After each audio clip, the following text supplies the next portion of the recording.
Boum! Je sais pas pourquoi, mais il n'y a pas de musique aujourd'hui. Fait qu'en tout cas, man, m'a crissé mon doigt dans l'œil, comme si j'étais John Jones. Skrrr, skrrr.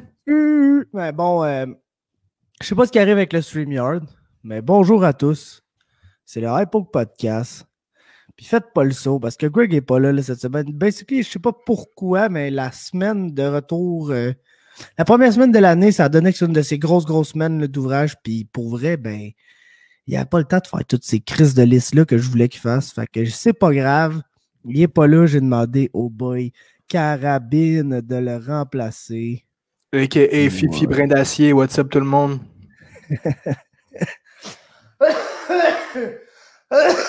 Tu commences ça de même. Tu me fais déjà J'espère que vous êtes en forme. J'ai sorti la carabine d'or aujourd'hui, les chums. de l'année, genre? Of the year, baby. Holy Of fuck! all time. Holy fuck! Là, j'étais excité soudainement. Là. Scoop, scoop! Donc, si vous n'avez pas compris par le titre de la patente, puis tout, on est là aujourd'hui au Hypoke Podcast récapitulatif avec un cas, même si ça vous tente, de l'année 2020. Et là, on va vous présenter nos gagnants dans toutes les incroyables catégories. On a genre 15 de quoi de même qu'on a compté avant de commencer. Fait que c'est ça. On ne perdra pas un instant de plus. Let's go! Avec notre première catégorie, le combat de l'année 2020 selon MMA Talk et Maxime Carabine. Ça va bien, je pense que j'ai le rhume encore. Ça doit faire genre 3 semaines que j'ai le rhume. C'est louche. Ouais, exactement. Mais bon, combat de l'année. Moi, j'ai fait des top 10. Là. Basically, je sais pas pour toi. Là. Moi, je fais des top 10, puis j'ai quelques mentions honorables. Fait que je vais y aller avec ça. Avant de commencer les combats qui n'ont pas tout à fait la cote, mais qui étaient très bons. On a Anthony Pettis contre Cowboy Cerrone. Miguel Baeza face à Matt Brown. Brad Riddle face à Magomed Mustafaev. Song Yadong contre Marlon Vera. Daniel Miocic face à Daniel Miocic. Miocic face à Daniel Cormier. 3. Rose Namajunas face à Jessica Andrade. Et un que j'ai pas mis dans mon top 10, c'est un choix controversé. Fait qu'avant de te dire mon top 10, je vais le dire. C'est controversé que je ne l'ai pas mis là, mais je ne l'ai pas mis là. C'est Gaethje contre Ferguson. Parce que selon moi, c'était un grand moment et un très bon combat pour beaucoup de gens là, cette année. C'était pas le cas pour moi, c'était juste triste. Puis la fin, genre, de mon rêve des 5 dernières années. Fait que j'ai éprouvé aucun plaisir avec tout ce combat-là. Là. Fait que ça, c'est mes mentions honorables. Je sais pas si t'en avais, toi. Man, écoute, on est pas mal dans la même catégorie. Là, fait que moi, j'ai un winner. Puis j'ai une coupe de mentions honorables, effectivement. Là, fait que si tu veux, je peux y aller avec mon number one. Commencer ça tout de suite. Ouais, ben non, mais je vais count down mon top 10, là. OK, cool. Ouais, ben écoute, moi j'ai des... Puis quelques mentions honorables, t'en as combien, genre? Vite, je vais te faire ça. Là. J'ai à peu près 3-4 mentions honorables. C'est sûr que mon chum Dan Hooker m'a bien impressionné avec son affrontement face à le petit Paul Felder en direct de Oakland. Donc, la terre promise de Dan Hooker. Gros combat sale. C'est un de mes tops que j'ai pas pu malheureusement glisser dans mon top 1, mais ça fait partie de la gang. Jones contre Dominic Reyes. J'ai adoré ce combat-là. Dominic Reyes a donné toute une opposition au Johnny Bones Jones. Fait que c'était fou. Puis Luke contre Price aussi. Ben aimé ça. Price qui s'est ramassé avec l'œil en pomme de terre, si je sais pas trop. Là. Fait que tout un combat là avec. Puis évidemment, tous ceux que tu as nommés font partie de mon palmarès, mais ce n'est pas mon numéro 1. Yup. Donc, j'ai l'impression que cette année, si ton numéro 1, c'est pas le numéro 1, c'est comme un vol. Là. Mais en tout cas. Mon numéro 10, moi, c'est Ricardo Lamas face à Bill Algeo.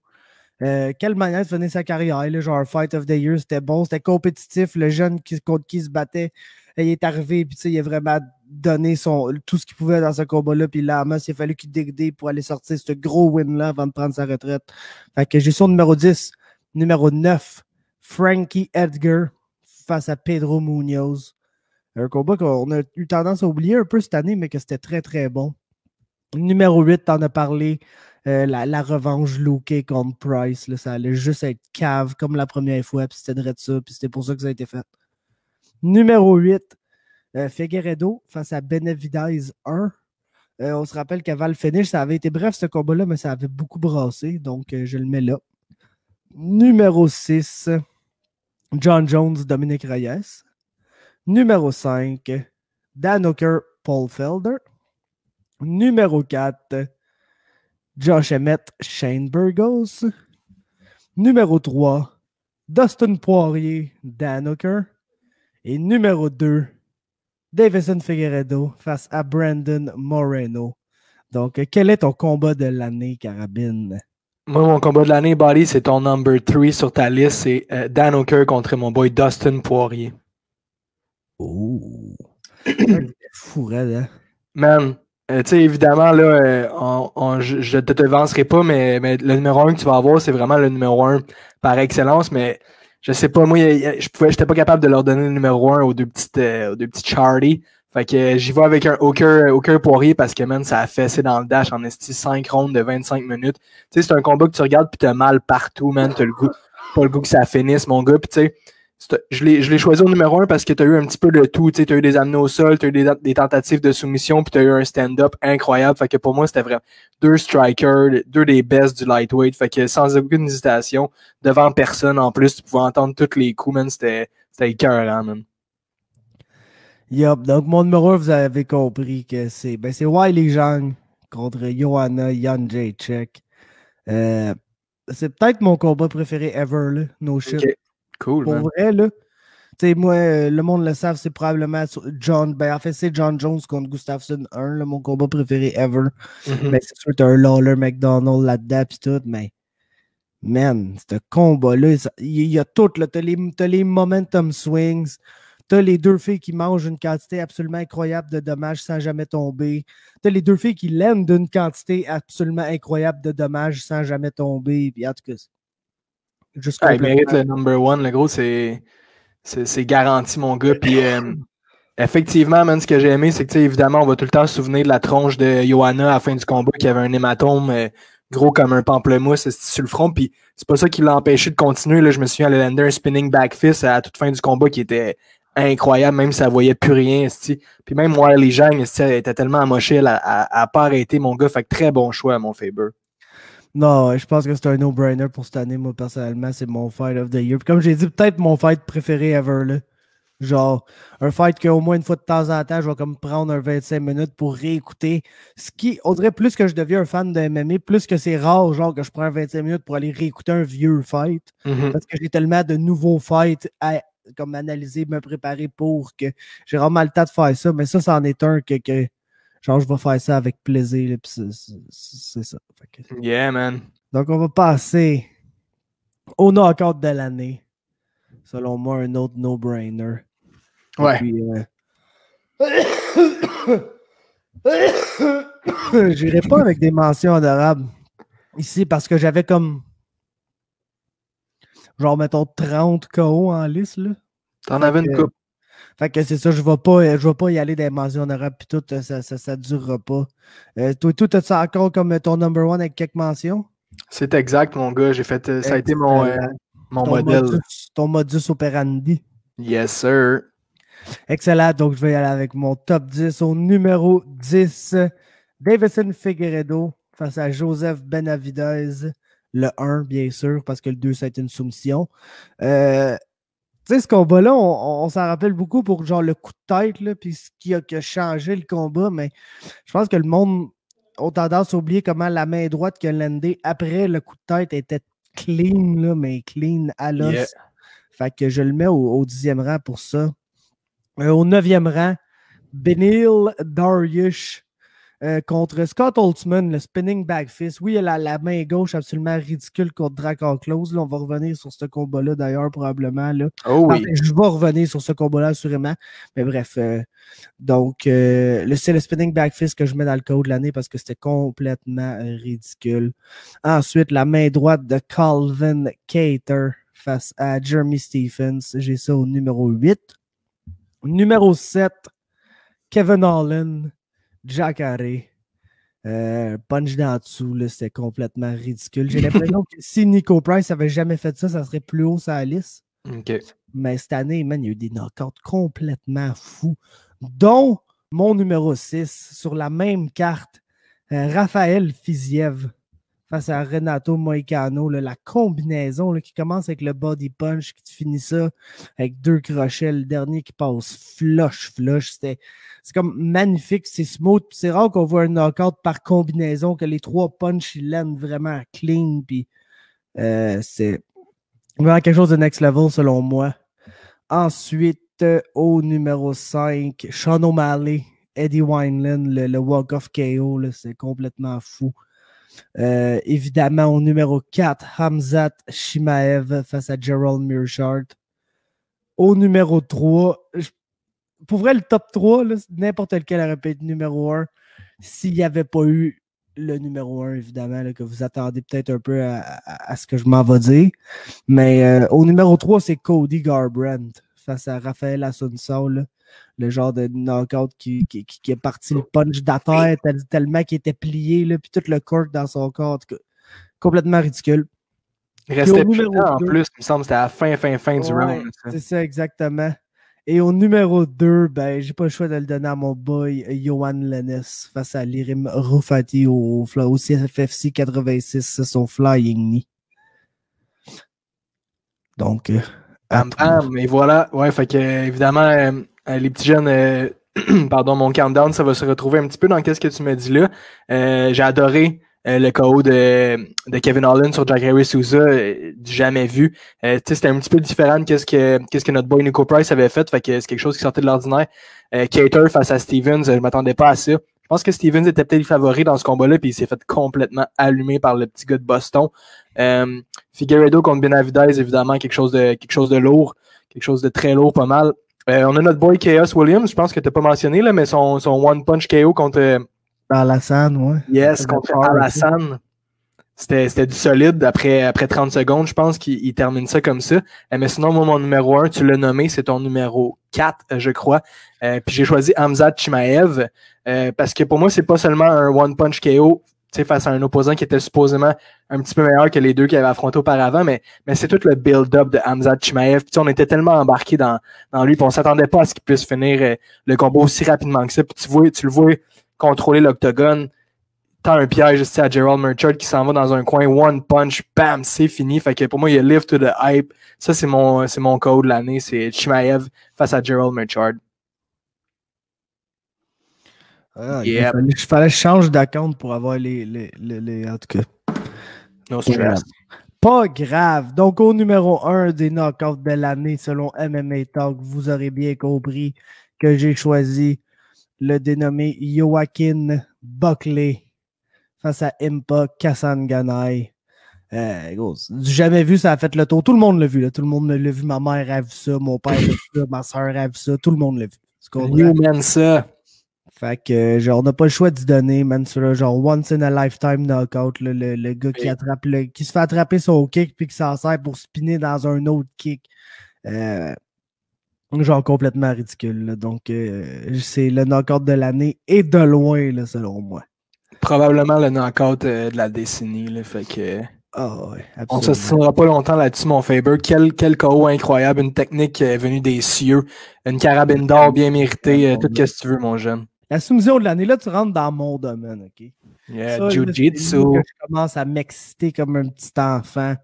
Et puis, évidemment, j'ai comme 40 choix sur ma liste. Fait que je vais y aller juste avec un top 10 encore une fois aussi. En commençant avec au numéro 10, Thiago Moises, le seul, l'unique, face à Michael Johnson. Je pense dans le record book, ils ont dit que c'est un heel look pis tout, mais gros gars, je connais mon Jou, je l'ai vu à technique. C'est une clé de cheville. Là. Le gars, il a passé une tabarnak de clé de cheville. Puis passer ça dans l'UFC à un gars que oui, c'est Michael Johnson, mais c'est quand même Michael Johnson, tu comprends? Michael Johnson ne serait pas Michael Johnson s'il n'avait pas genre déjà battu comme Tony Ferguson puis des gars de même s'il perd contre à peu près n'importe qui à start, tu sais. Fait que gros move, grosse soumission, puis je donne le numéro 10. Au numéro 9, c'est Jacques Hermanson. Et face à Kelvin Gastelum, un petit look ben pin à le début du combat de même, ça n'a pas niaisé. Fait que good job à lui pour ça. Au numéro 8, Aljamain Sterling contre Corey Sandhagen. Tu sais, j'aime pas ça trop crissé, genre un rear naked choke ben straight là, dans mes soumissions de l'année de même, mais la façon dont, dès le début du combat, dès qu'il y a eu genre une interaction dans le clinch, Aljamain s'est téléporté dans son dos debout, il a sink in le choke, puis c'était super slick, puis on a vu par les performances d'après de Corey Sandhagen que c'est comme pas vraiment quelque chose qui va réarriver. Fait que le fait qu'il ait réussi à faire ça à Corey Sandhagen de la façon dont il l'a fait, je pense que ça mérite une mention là, dans les soumissions de l'année. 100%. Ensuite, au numéro 7, Chase Hooper face à Peter Barrett, un autre combat sur lequel on va nécessairement revenir. Un e-look, Hail Mary e-look à la fin. Ensuite, au numéro 6, on a AJ McKee qui a inventé une soumission face à Darren Caldwell. C'est un neck crank, là, basically, ce qu'il a fait, mais de la manière dont il est allé le chercher, comme dans une genre de position que tu vas chercher une guillotine d'habitude. Lui, il faisait complètement autre chose. Puis je pense que c'était probablement la seule personne sur la terre qui savait où il voulait s'en aller avec ce move-là. Fait que, tu sais, je peux même pas. C'est vrai que Darren Caldwell, il y a un peu peut-être la réputation du lutteur qui se fait soumettre, là, mais je peux même pas comme le blâmer de s'être fait soumettre là-dessus. C'était complètement sorti du left field. Puis le fait que tu peux pull out un move de même là, dans une compétition de haut niveau comme un combat contre Darren Caldwell là, qui est très bon, ben c'est assez exceptionnel, merci. Donc, numéro 6. Le numéro 5, c'est le chum Gonzalez face à Pat Sabatini au CFFC 81. Le gars est allé chercher un omoplata, basically, puis il a décidé de finir ça en Kimura. C'était excessivement spectaculaire. Là. Il y a une vidéo soit sur UFC Fight Pass ou sur les internets, là, c'est disponible. Fait qu'allez checker ça, cette petite soumission-là. C'était vraiment fou. Au numéro 4, c'est tellement bâtard que ce soit arrivé de même, mais le fait qu'il a été capable de transformer un kick attrapé en flying triangle, j'ai pas le choix de le crisser sur la liste.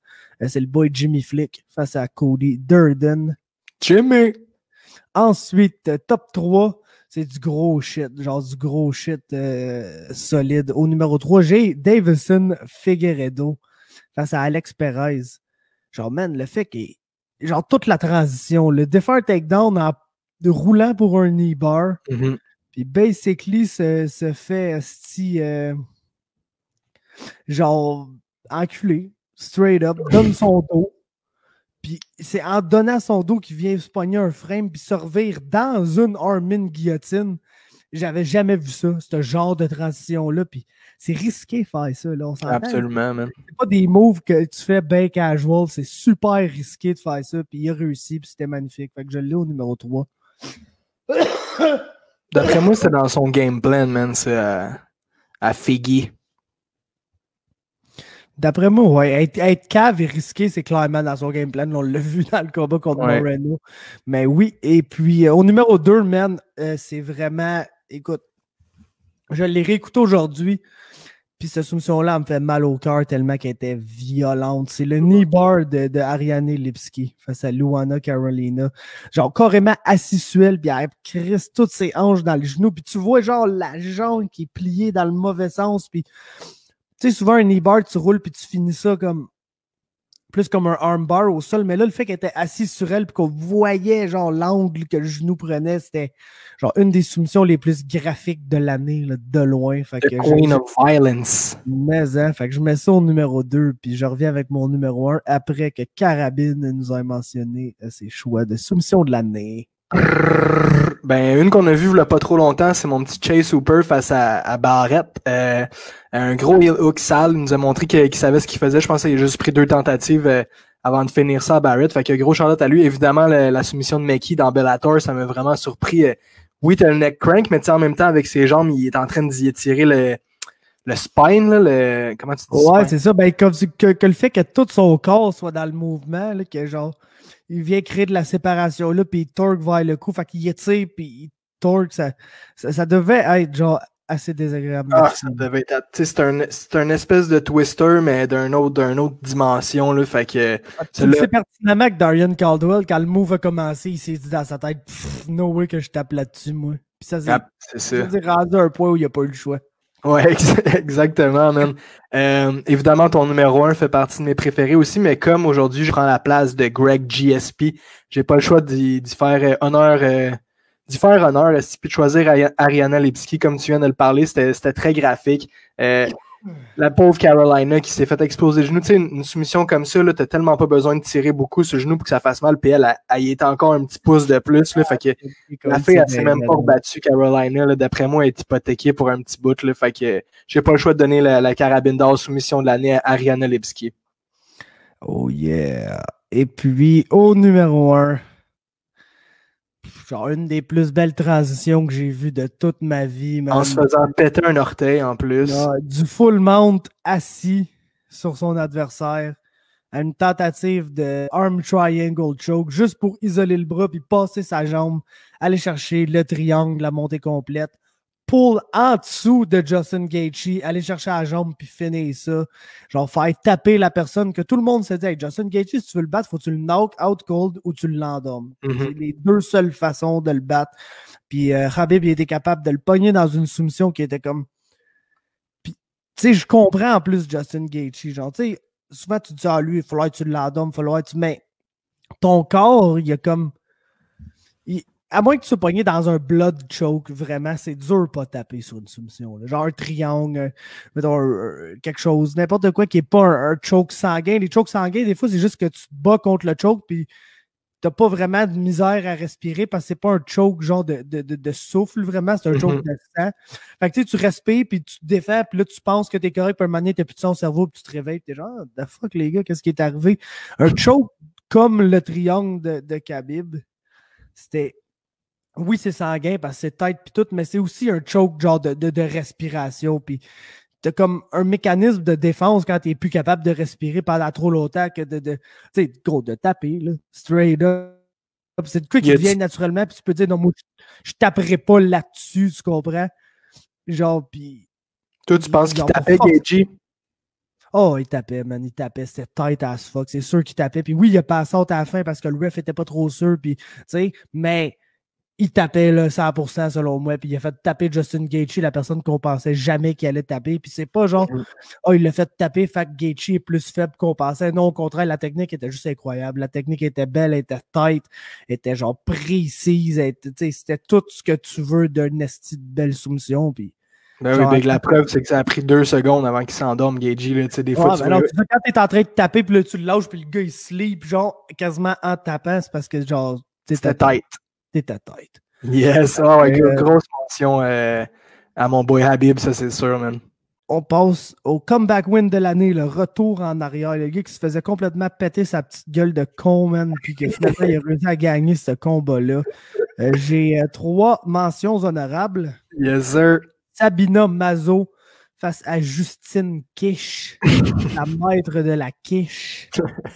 Celle qui avait chié à terre contre on s'en rappellera tous. Ensuite, c'est Ignat contre O'Gorman. C'était au Cage Warriors 113. C'était avant la pandémie. Je m'en rappelle comme brièvement de ce combat-là. J'ai pas pris la peine d'aller le réécouter, mais je me rappelle que le pauvre O'Gorman là, a littéralement genre décollé Ignat comme c'est même pas possible, puis il a fini par perdre, mon gars. Il s'est fait pogner, man, le pauvre. Fait en tout cas, je me demande de rabattre ça. Et John Jones face à Dominique Reyes. Parce que ce qu'on se rappelle moins souvent de ce combat-là, c'est à quel point John Jones a fait un comeback dans les 2 derniers rounds pour ne pas perdre selon les juges, ou du moins rendre ça comme assez serré pour que la question se pose. Parce que si tu regardais les premiers rounds de ce combat-là, c'était all Reyes. Là. Fait que John Jones a quand même sorti un bon comeback dans ce combat-là, qui est allé lui donner la victoire au final. Je pense que la majorité des gens ne sont pas d'accord avec le fait qu'il a gagné ce combat-là. Mais sur papier, c'est ça qui est arrivé. Donc, c'est un comeback win là, de la part de John Jones. Ce qui a fait en sorte, en plus, qu'il est monté d'une catégorie en plus, là, tu sais. Ouais, exactement. Reyes l'a tellement éclaté qu'il a dit « Moi, je m'en vais en haut. » m'en battre contre les heavyweights. Ceci étant dit, mon top 10, au numéro 10, j'ai Julian Erosa contre Charles Woodson. Écoute, le gars qui devrait même pas vraiment être dans l'UFC, là. Il s'est fait couper puis tout, puis il y a un short notice call, il l'a pris pour revenir, puis il est arrivé, puis il a battu le gros prospect avec la grosse tête. Y a-t-il vraiment quelqu'un qui a une plus grosse tête que Sean Woodson? I don't think so. Mais bref, en tout cas, il y a Erosa Sean O'Malley peut-être, mais c'est un autre genre de grosse tête. Ouais, exactement. Donc, au numéro 9, j'ai Thiago Moises, Michael Johnson. On en a parlé. Classique Michael Johnson. C'est pour ça que c'est pas plus haut. Là. C'est genre, checkez ça, je suis Michael Johnson, je gagne. Oh fuck, une clé de cheville, faudrait que je tape. Gros crise de classique. Au numéro 8, un autre qui malheureusement devient de plus en plus classique aussi. C'est Mirsad Bektic qui perd, man. C'est Mirsad Bektic qui perd. C'est tellement... Genre, le gars manque de jus dans ses combats. Il est là à dominer ses adversaires, puis ça marche pas pour lui. Puis là, pourquoi j'oublie le prénom du gars contre qui il s'est battu, man? C'est de Leech, ça? Ouais, le Leech, le Jackson, mais c'est un esti de nom Damon. Damon? Exactement, ça. Damon Jackson, un esti de nom commun. Je venais de pull up le Tapology, justement. Puis le calice, il l'a soumis, man. C'est ça qui est arrivé avec une guillotine. Puis comme je dis, ça s'en vient un peu classique, là, malheureusement, pour Mirsad Bektic, de comme gagner ses combats jusqu'à temps qu'il manque de jus, puis après de perdre, genre. Fait que... ouais, man, c'est un bon prospect qui n'a pas eu une bonne année 2020, ça, c'est sûr. Non, puis genre, en tout cas, je sais même plus si c'est un prospect pour lui, dans son cas, là, malheureusement, là, parce qu'il a vraiment un beau style, c'est un bon combattant, puis tout, mais... Je pense qu'il a pris le combat à 5 jours de... Ouais, c'est ça, c'est un autre justement qui arrive sur short notice, puis qui vient gagner ce combat-là. Un autre comeback va à Jordan Griffin face à TJ Brown. Ça, j'aurais pu le mettre dans mes soumissions de l'année aussi. TJ Brown, il pétait à la gueule debout, il faisait des takedowns, il pétait à la gueule au sol, il n'y a aucun problème. Maintenant, il s'est fait pogner dans une guillotine. Il est passé du bon côté. Genre, il a réussi à sortir de la guillotine, puis il était rendu en side control, mais pour une raison ou une autre. Genre, Griffin, il a réussi à s'ajuster, puis il l'a sleep. Il l'a basically sleep du side control en dessous avec une guillotine dans un combat qui perdait à 1000%. Donc, gros comeback pour Jordan Griffin. Probablement une de ses seules victoires dans l'UFC aussi, mais bon.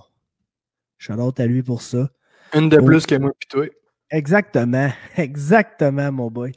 Au numéro 6, on a Alistair Overeem qui est encore capable face à Augusto Sakai. Gagnait pas pantoute. Puis un moment donné, il dit, hey, je l'amène au sol puis je casse la gueule. Je pense que je vais gagner ce combat-là.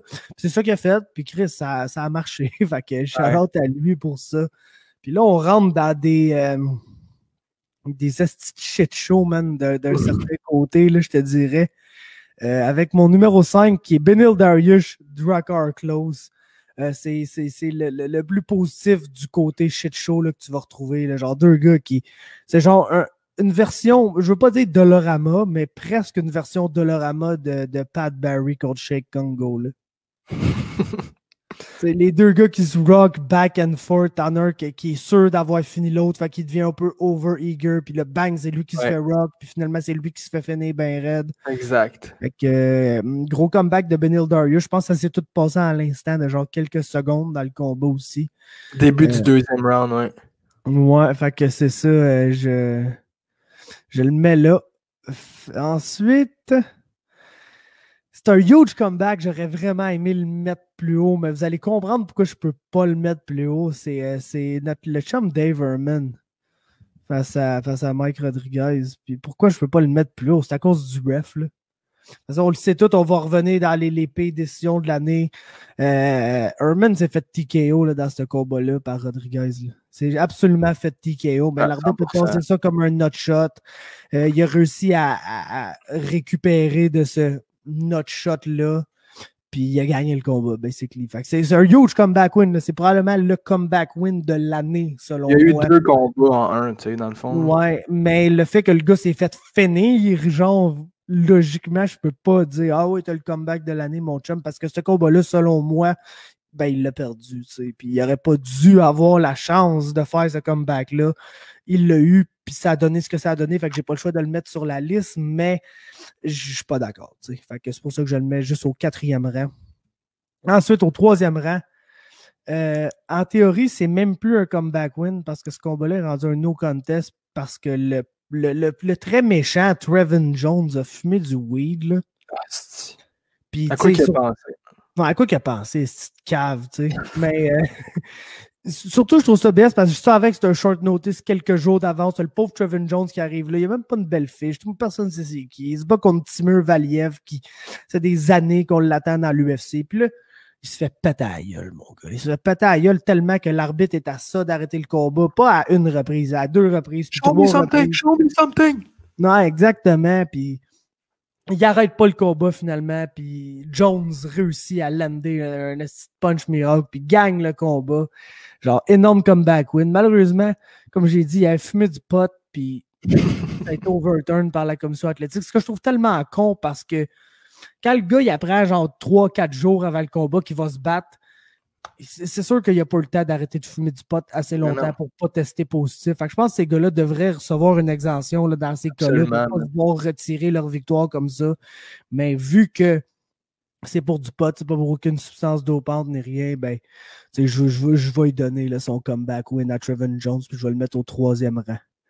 Bien mérité. Au 2e rang, c'est sur la même calice de cartes, une de nos grandes découvertes de l'année, Daniel Rodriguez face à Dwight Grant.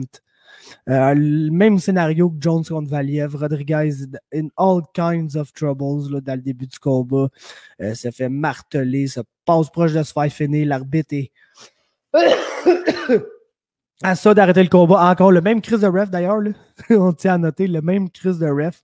Et puis arrête pas le combat. Rodriguez se relève, commence à varger sur Dwight Grant, puis le contre la cage, lend un bon flurry qui drop le carrément à Dwight Grant. Peut-être un stoppage un peu hâtif par rapport à la volée que l'arbitre a laissé Rodriguez manger avant d'arrêter le combat.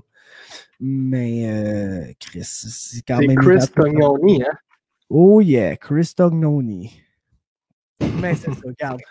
Rodriguez s'est fait péter la gueule comme un bon, il a réussi à comeback à aller chercher le win. Fait qu'on on peut pas y enlever ça. C'est pas de la faute. C'est jamais de la faute du fighter quand le ref fait son imbécile. Quand le ref genre fait un call de marde. Fait faut donner à Daniel Rodriguez qui revient à Daniel Rodriguez. C'est un huge comeback win. Fait que c'est à toi. D-Rod, baby. Yep. Ben oui, j'enchaîne avec ça, les boys and girls. Évidemment, Moutou, UFC on ESPN 15. C'est là qu'on a vu les plus beaux comebacks de l'année, comme mon cher Faber vient de le dire. Rodriguez et Jones ont fait des remontées extraordinaires. Mais moi, j'ai bien aimé Overeem face à Sakai parce que t'avais le vieux Overeem, tout le monde disait qu'il était fini, puis t'avais le jeune Sakai, le jeune Brésilien, tout le monde le voyait sur la pente montante, puis finalement, comme tu as dit, ben quand Overeem s'est dit, je suis capable de l'amener au sol puis de le détruire complètement avec mes coudes, j'ai vraiment été impressionné. Super gros gars, Alistair Overeem a connu une très belle année 2020, fait partie de mes mentions honorables pour le comeback of the year. Évidemment, j'en parlerai pas trop parce que ça s'en vient, mais Chase Hooper m'a bien surpris aussi. Mais moi, mon number one, j'ai été un petit peu biaisé par toutes les publicités entourant le Best of the Year de UFC, puis tout, Benil Dariush face à Drakkar Klose, en plus d'avoir 2 des noms les plus G de la UFC. Ils l'ont montré tout le temps. Drakkar, gros, man, tu sais. Le gars, il vient même pas de Bécomo, en plus, tu sais, puis je l'ai vu, le gros, à maintes et maintes reprises, puis là, je suis allé le revoir, puis tu sais, ça, je vais t'expliquer la séquence, là, je viens de le regarder, le début du 2e round. Premier round, je pense que tout le monde le donnait justement à Drakkar. Benil, il a fini sur le dos, puis Drakkar, il était debout, puis il foutait des coups de coude. Tu sais, Benil Dariush avait même pas l'air dans le combat. 2e round, il est fatigué. Tu vois que Drakkar Klose, il y a bien de la sauce encore. Puis là, t'as Dariush qui fait un low blow, pack un petit coup d'un gosse, tu sais, semi voulu. J'ai l'impression quasiment qu'il a voulu avoir une petite pause, tu sais, parce que là, tu vois le ref qui va voir Drakkar Klose, puis là, Drakkar, il est comme, non, on n'arrête pas ça, j'ai le lead, tu sais, j'ai le lead. Là, il enchaîne une grosse droite sur Benil Dariush. Dariush est étourdi un petit peu, s'en va sur la cage. Là, Drakkar, il sent le finish bien raide, il s'approche, puis c'est un fake, mon chum Benil Dariush, je t'enchaîne ça, c'est une petite droite. Puis là, tu vois Drakkar qui recule, là, il patine un petit peu sur ses jambes, il a perdu la carte bien raide. Benil Dariush te finit ça avec une grosse droite, une grosse gauche. Il a couché Drakkar Klose, fait que c'est pour ça que c'est mon comeback of the year. Benil Dariush, toute la combinaison. Excellent 50 secondes. Yup. Puis mon numéro 1, ben c'est le Hail Mary de Chase Hooper face à Peter Barrett. Autant je me suis dit non impressionné un peu par sa performance lorsqu'on en a parlé là, après la carte, là, justement, sur l'Hypoke Podcast avec Greg, mais j'ai pas le choix d'y donner. C'était un huge comeback. C'est un combat qui était en train de ne pas gagner. Genre, chaque seconde de ce combat-là, il ne gagnait pas. Jusqu'à temps qu'il se pitche sur une jambe. Puis c'est comme tu as dit tantôt, ça n'a vraiment pas été long comment. Genre, Barrett s'est retrouvé vraiment un peu dans la merde, à beaucoup dans la merde, à genre, il n'y a pas de manière de s'en sortir. Et très rapidement. Fait que ça prouve juste que Chase Hooper, c'est vraiment un excellent grappler, que genre un X-Factor card là, carrément au sol. Là, le gars va se pitcher sur tes jambes, va se pitcher sur n'importe quoi, puis va probablement être en mesure de te soumettre. Le fait qu'à son âge, il soit capable de manger ce volet-là, puis survivre, puis aller chercher le knockout, c'est assez impressionnant. Ça fait peur aussi, je te dirais. Oui, parce que Barrett, c'est pas un gros cogneur, là, tu sais. Non, c'est ça, puis c'est vraiment fait péter à la gueule par ce qui est, selon moi, pas mal un des combattants les plus bas niveau que tu vas retrouver dans l'UFC. C'est plate à dire, j'ai assis sur ma chaise ici aujourd'hui de vous dire des affaires de même, mais genre, c'est ça qui est ça. Là, on n'enlève rien, mais il est dans la meilleure ligue au monde. Oui, c'est ça. C'est dans la meilleure ligue au monde, mais ça ne va pas gagner aucun titre ni rien. C'est pas vers là que ça s'en va pour lui, malheureusement. Fait que, Hooper a réussi à gagner ça. Huge comeback, man. Shout out à lui pour ça. Je lui donne la palme, si. À un si jeune âge en plus, c'était assez impressionnant. Là, il s'est fait péter ben raide. Là. Il aurait pu faire un petit peu comme notre boy Gordon face à Sumo Derji, puis se coucher à terre et dire non merci, prochain combat. Mais il a continué, man. Il avait confiance en ses moyens, gros, puis il est allé d'un heel hook incroyable qui avait l'air de faire mal en Simonac. Le pire avec le heel hook, c'est quand ça fait mal, il est trop tard. Il est trop tard. C'est un move que des fois, il te fait même pas mal. Mais tu sens juste comme un inconfort là, au niveau de tes ligaments dans ton genou. Tu es genre, on m'a tapé de là, j'ai pas envie de ressentir ça. Fait que quand ça devient te faire mal, un heel hook, il est vraiment, vraiment trop tard.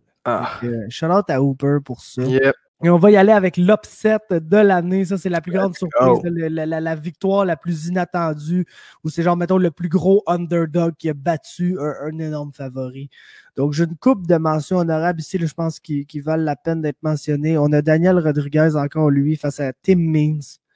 Shayna Dobson face à Maria Agapova. Je le sais que ça, là, en termes de odds, c'est peut-être le plus gros upset de l'année. Mais je comprends pas pourquoi Agapova arrivait à moins 1000 favorites là, dans un combat dans l'UFC. Oui, elle avait gagné son premier combat de façon dominante, mais il n'y a pas rien qui nous montrait vraiment que la pitoune c'était la réincarnation de Jésus ni rien. Là. Fait que, genre, je pense que c'est plus les oddsmakers qui se sont biaisés dans ce combat-là que d'autres choses. Une faute de frappe. Ouais, exactement. Bien que tu sais, Agapova se méritait là, d'être favori face à Shayna Dobson, mais la manière dont était favorite, je pense pas que c'était fair. Bref, Mounir Lazzez contre Abdul Radak Al-Hassan, Justin James face à Frank Camacho et Daniel Pineda face à Herbert Burns sont mes mentions honorables au numéro 10. C'est Joel Alvarez. Qui ça? Oui, Joel Alvarez face à Joe Duffy. Si tu m'avais dit ça il y a 2 ans, qu'il y avait un quelconque espagnol de 6 pieds 2 à 155 livres qui allait genre péter Joe Duffy comme s'il était de la marde, je n'allais pas te croire. Puis c'est ça qui est arrivé. Fait que c'est pour ça que je l'ai laissé à la liste. Au numéro 10, Lerone Murphy face à Ricardo Ramos. Écoute, Lerone Murphy, il était vraiment très bon. Là. On l'a vu dans son premier combat contre Zubaira Tukhugov. Il nous a montré des très belles choses. Je me disais ça, c'est un prospect. Là. C'est un prospect. Tabarnouche, je me le dis. C'est un prospect à surveiller pour la suite des choses, mais je ne m'attendais pas vraiment à ce qu'il pète Ricardo Ramos. Là, son deuxième combat dans l'UFC comme ça, de battre un gars comme Ricardo Ramos qui a des grosses victoires contre d'excellents combattants, puis qui perd juste contre, mettons, Saïd Nurmagomedov, puis des gars comme ça. Ça te montre à quel point le Lerone Murphy, c'est un prospect à prendre au sérieux, puis c'est une victoire très inattendue, là, ça, selon moi. Fait que j'avais pas le choix de le mettre dans mon top 10. Au numéro 8, une de 2 victoires de Drew Dober, celle-là contre Alexander Hernandez. On parlera peut-être plus de Drew Dober quand je vais parler de son autre victoire surprenante, parce qu'il y en a 2 sur la liste. Au numéro 7, j'ai Alexei Oleinik, le seul l'unique, qui a battu Fabricio Verdum Je sais pas s'il faut que je donne le shout-out à Olynyk ici ou s'il faut juste que je shit sur Verdum pour sa performance dans ce combat-là, mais on sait que c'était pas supposé d'arriver de même, ça c'est sûr à 100%. Ensuite, au 6e rang, on a l'homme à la moustache, Timothy Johnson, qui s'est complètement réinventé et qui est allé battre Tyrell Fortune, un des meilleurs prospects heavyweight au monde, genre. Et ça, au Bellator 239. C'est pas mal, genre, la définition de genre d'affaires qui était absolument pas supposé d'arriver. Puis pourtant, c'est arrivé. Donc, c'est sur la liste. Au numéro 5, Glover Teixeira face à Anthony Smith. Autant pour la victoire que je pense la façon dont ça s'est déroulé. Là, je pense que tu disais que Glover battait Anthony Smith. Après ce qu'on avait vu d'Anthony Smith dans ses title fights puis tout, je pense pas que personne ne s'attendait vraiment à ce que ça se déroule. La façon dont ça s'est déroulé, c'est-à-dire Glover qui gagne des 18 presque à toutes les rondes puis qui pète toutes ses dents dans sa gueule. Fait que c'est ça. Au numéro 4, à saveur canadienne, cet upset, ben, c'est Darrick Minner face à TJ Laramie. Ça me fait chier là, de reparler de ça encore parce que c'est tellement un bad loss. C'est tellement un loss que tu veux pas sur ton record. Perdre par guillotine contre Darrick Minner au premier round. Quand c'est la seule victoire qu'il y a sur sa fiche. Là. Le gars, il a comme plus que 10 défaites pro avant de rentrer dans l'UFC. Ils t'ont ramassé ça sur short notice. Tu es supposé de se pointer là, se faire péter à gueule 2-3 fois, se faire crisser dehors. Puis il est là avec un UFC win face à TJ Laramie. Qui a pratiquement tout fait pour se crisser la tête dans ce guillotine-là. Là, si tu réécoutes il est tombé dans son aisselle. Ah ouais, non, c'est ça. Là. Puis c'est quasiment pas si état. Un peu, je vais remettre ma tête exactement à la bonne place pour toi. Ouais, c'est bon, es-tu prête le gros? Bon, vas-y, fais-la ta guillotine. Là, t'sais. Fait qu'en tout cas, super bad loss, mais ça devait jamais arriver de même. Je pense que même l'UFC, quand ils ont booké Laramie contre Minner, pensait pas que Laramie allait perdre ce fight-là. Fait que c'est ça qui est ça. Au numéro 3 maintenant. Drew Dober, encore une fois, face à Nasrat Akparas. Puis je le sais que Hernandez est plus highly ranked que Nasrat Akparas, mais on avait déjà vu Dober battre Akparas de la façon dont il l'a battu avant qu'il batte Alexander Hernandez. Donc c'était comme une moins grosse surprise pour moi. Je pense que quand il a battu Akparas, c'est là qu'on s'est rendu compte que genre Drew Dober, c'était plus juste le training partner de Justin Gaethje. C'est lui aussi rendu un fighter comme excessivement dangereux et puissant et solide dans la division 155 livres. Puis je pense que c'est cette victoire-là contre Nasrat qui l'a vraiment mis sa map et qui m'a vraiment surpris parce que Nasrat, moi j'en entends parler par tout le monde du Tristar, puis c'est comme le gars le plus craint dans le gym ou presque là à peu près, là. Puis il est bon, il est technique, il est puissant, il est rapide, il a tout pour lui, puis il s'est rebattu après, puis il a réussi à gagner puis tout, fait que c'est même pas, tu sais, contrairement à Hernandez, on a vu là, un changement de style de sa part, on a vu une baisse de régime qu'on n'explique pas trop de sa part, on n'a pas vu ça chez Nasrat, on a juste vu un gars qui oui, il était peut-être un peu trop eager de se battre, fait qu'il a échangé, puis s'est mis à brawler avec Drew Dober, puis il s'est fait pogner, mais dans son combat par après, on a vu Nasrat. C'est le Nasrat qu'on avait vu dans un combat d'avant. Donc, je pense qu'il faut donner plus de crédit à Drew Dober pour cette victoire-là, selon moi, que la victoire face au chum Alexander Hernandez. Et mon numéro 2, ben, c'est Jan Blachowicz contre Dominic Reyes, là, que je pense que c'est un no-brainer pas mal. Classique. Blachowicz, on se rappelle qu'il a complètement anéanti les côtes à Reyes avec des coups de pied terrifiants. J'ai envie de parler d'un petit peu de Glover Teixeira, moi, avec Smith. Tu sais, c'est une comparaison un petit peu douteuse, là, mais tu sais, j'ai l'impression que ça revient un petit peu comme Sakai puis Overeem. Tu sais, t'avais Smith qui était le favori, puis t'avais Teixeira qui l'était pas du tout, puis ça a fini que ça a été l'inverse. Tu sais, Teixeira, je pense qu'il a réussi à amener à Smith au sol, puis il a enlevé toutes les dents de son palais, fait que gros upset de mon boy Glover Teixeira, qui est un upset en général cette année en 2020. Il n'y a personne qui aurait pensé que ce gars-là aurait pu aller chercher d'autres wins, puis il l'a fait un petit peu comme Alistair Overeem. Mais moi, mon numéro 1, tu viens de le nommer, puis c'est mon chum Blachowicz face à Reyes. Personne ne s'attendait à ça. Reyes l'a pris complètement à légère. Blachowicz l'a anéanti après 2 rounds seulement, je pense, sur un 5 rounds, fait que c'était même pas proche. Il remporte la ceinture des poids mi-lourds, pardon. Minner face à la Marie, même chose. Je m'attendais tellement à beaucoup de TJ Laramie, fait que j'ai été bien déçu qu'il se fasse pogner en guillotine comme ça. Puis Drew Dober, évidemment Drew Dober, là. Mais mon numéro 1, Jan Blachowicz. Yup, pour ma part, mon numéro 1. C'est peut-être un pic sentimental. Là. Je pense que Blaovic le méritait, mais moi, il y a une combattante en particulier que j'aime. Je l'ai toujours aimée. Puis c'est Roxanne Modafferi, man. Je l'aime, cette fille-là. Elle est cool, elle a l'air le fun. En plus, je sais que dans le temps qu'ils étaient ensemble, là, Barrio et Jade, ils avaient été s'entraîner à Vegas. Puis elle avait été bien, bien fine avec Jade. Elle avait montré beaucoup d'affaires. Ça a vraiment l'air d'une bonne personne. Puis 100%, man. le disrespect, man, des oddsmakers face à quand elle affrontait Macy Barber. Tu sais, oui, Macy Barber, c'est la hot prospect. Puis on ne l'avait pas vu là, contre une combattante du top 10 comme Roxanne Modafferi, qui est la fille qui s'est battue pour le titre initial, là, basically, là, dans l'UFC.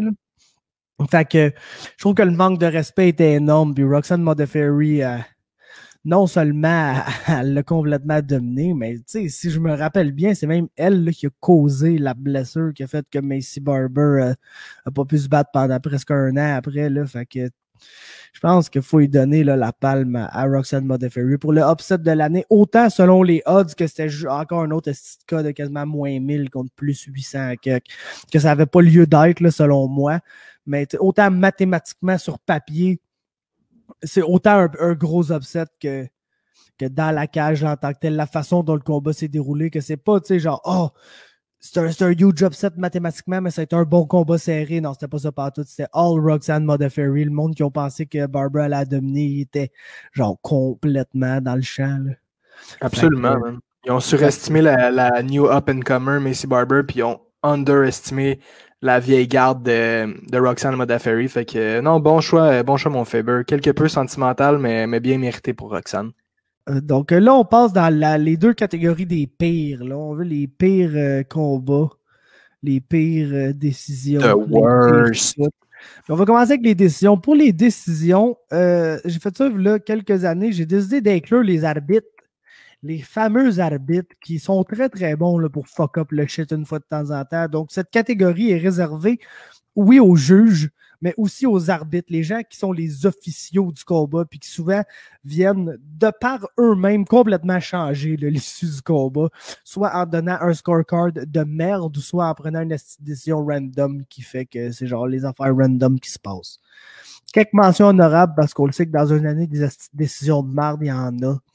Mes mentions honorables, c'est peut-être, je te dirais, des combats un peu plus low-key, genre des combats que il n'y a personne qui va aller sur la place publique faire une manifestation pour dire oh, Justin Ledette s'est vraiment fait voler par les juges, il aurait dû battre Alexa Kamour, tu sais. Mais ça reste que Justin Ledette contre Alexa Kamour, c'est une petite décision de merde, puis Ledette, il n'aurait pas dû perdre, c'est juste que tout le monde s'en calisse. Fait que je l'ai dans mes mentions honorables. J'ai aussi Sabina Mazo contre JJ Aldrich, Jonathan Martinez contre André Ewell. J'ai malheureusement Lauren Murphy contre Andre Ali. Je pense pas qu'elle méritait ce combat-là. Et Giga Chikadze contre Jamal Emmers. Je pense qu'Emmers aurait dû gagner moi, dans ce combat-là. Fait que c'est mes mentions honorables. Au numéro 10, un combat qu'on va malheureusement retrouver dans les deux catégories de worst. Mais c'était pas un bon combat, puis c'était encore moins une bonne décision. C'est Carla Esparza face à Michelle Waterson.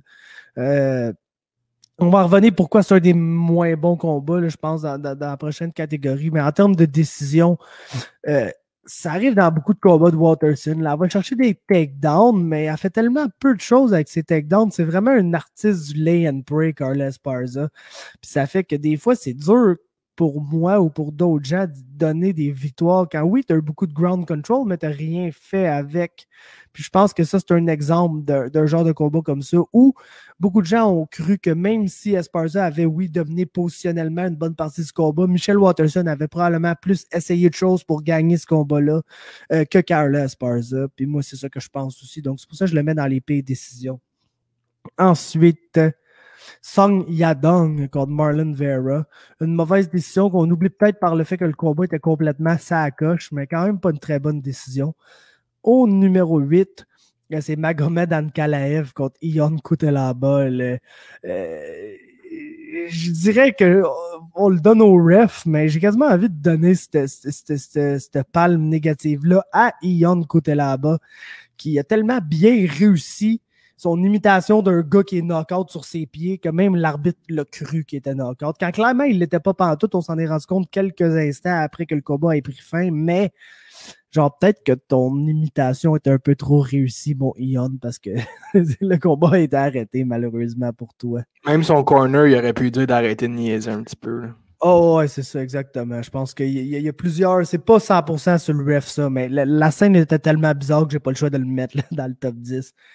Ensuite, Dan Hooker contre Paul Felder. Beaucoup de gens qui donnaient ce combat-là à Paul Felder. Donc, je l'inclus. Au numéro 6, un autre que j'ai mis dans mes combats de l'année. C'est bizarre comment j'ai... Comme 3 combats que j'ai pris en considération comme les combats de l'année qui se retrouvent dans la liste des moins bonnes décisions de l'année. Mais Anthony Pettis contre Cowboy Cerrone à l'UFC 249, désolé. Je me rappelle que beaucoup de gens là, scoraient ça pour Cowboy, ce combat-là, puis je suis d'entre eux. Au numéro 5, on en a parlé brièvement dans les comebacks, mais Ed Herman face à Mike Rodriguez. What the fuck, ref, man? What the fuck? Au numéro 4, on rentre dans les mauvaises décisions assez notoires. Danny Gay face à Edson Barboza. Oui, Ige a mis la pression. Il a fait des belles choses dans ce combat-là, mais je pense que c'était clair là, que Edson Barboza méritait la victoire dans ce combat-là, puis il ne l'a pas eu, puis c'est triste pour lui. Fait que j'ai ça au numéro 4. Au numéro 3, Claudia Gadella face à Angela Hill.